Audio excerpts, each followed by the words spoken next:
It is my honor to introduce a distinguished diplomat, a good friend, and a true shining light for the state of Israel. She and her wonderful team, happy birthday, Karen. She and her wonderful team have done tremendous work standing up for the people of Israel. Please join me in welcoming the Consul General of Israel to the southeastern United States, my dear friend, Anat Sultan-Dadon.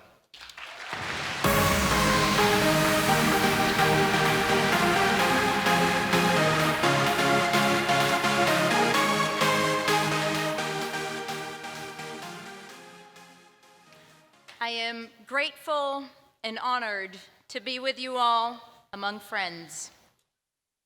1 year ago, I also had the distinct honor of joining and speaking at this beautiful event. I mentioned then in my remarks that it had been 109 days since October 7th, and that we still had 130 hostages languishing in captivity. Today is day 482, and we still have 82 hostages in captivity in Gaza. Yes, we are overjoyed and so relieved to see some of our hostages finally return home. But we are also heartbroken and well aware of the sad reality. The war should have long been over. The hostages should have been home long ago, if only the international community had spoken with a clear voice since day one, calling on Hamas to surrender and release the hostages. Instead, too many voices chose to criticize Israel as it fought in defense of its country and people. The message to Hamas was clear, that their strategy was working. Why change course when the criticism is directed at Israel? The terrorists that we are fighting make no secret of their agenda and worldviews. Yet somehow, too many around the world choose not to look reality in the eye. Take, for example, the slogan of the Houthi terror organization, Iran's terror proxy in Yemen, that has been directly attacking global shipping as well as launching missiles at Israel. Their slogan is displayed proudly on their flag, and the writing on the Houthi flag reads, in translation from Arabic, and I quote, "God is the greatest, death to America, death to Israel, curse be upon the Jews, victory to Islam." That is what our enemies stand for. Death and destruction for the glory of a radical Islamist ideology. This week, the world marked International Holocaust Remembrance Day. We commemorated 6 million Jewish men, women, and children who were systematically murdered throughout Nazi Germany and German-occupied territories as the world stood silently by. Because the world stood silently by. On October 7th, our collective memory was awakened with the horror of the reality in which, again, Jewish men, women, and children were slaughtered for the crime of being Jewish. But there is a stark difference between then and now, the existence of the State of Israel.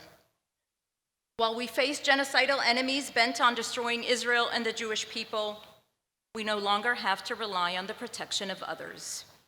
We no longer have to depend on the world's mercy. We have a sovereign nation and an army to defend ourselves, which is what the Israel Defense Forces have been doing and will continue to do in order to ensure the safety of our country and people. While Israel continues to fight enemies on 7 fronts, we know that the hatred directed at the Jewish people is not confined to Israel's borders. Globally, including here in the United States, we are witnessing rampant anti-Semitism all around us. Israelis and Jews are being attacked on streets, on college campuses, targeted outside of synagogues, schools, homes. History has taught us the grave danger of silently standing by in the face of evil, of not taking a clear moral stand, of not actively working to combat ignorance and hatred. As too many around us remain shamefully silent, we all must be loud.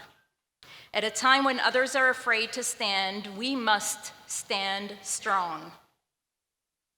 We are grateful for the support that we continue to receive from our American friends, including so many here in the great state of Georgia.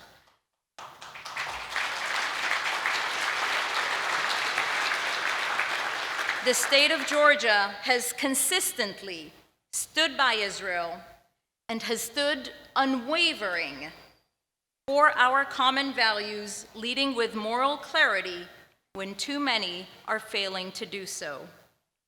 I would like to express my sincere appreciation to each of you for your support of Israel and the Jewish people at a time when it matters most. And if I may, I would like to urge you all to not only stand with Israel from afar. Israel is waiting for you. Now is the time to travel to Israel, to express your support on the ground, to experience, engage, and witness this crucial point in time, and carry that experience back with you to share with others. I would like to end with a hope and a prayer that all of our brothers and sisters still in captivity will finally be released swiftly and soon. We cannot rest, none of us should rest, until every single hostage is free and reunited with their loved ones and with our nation.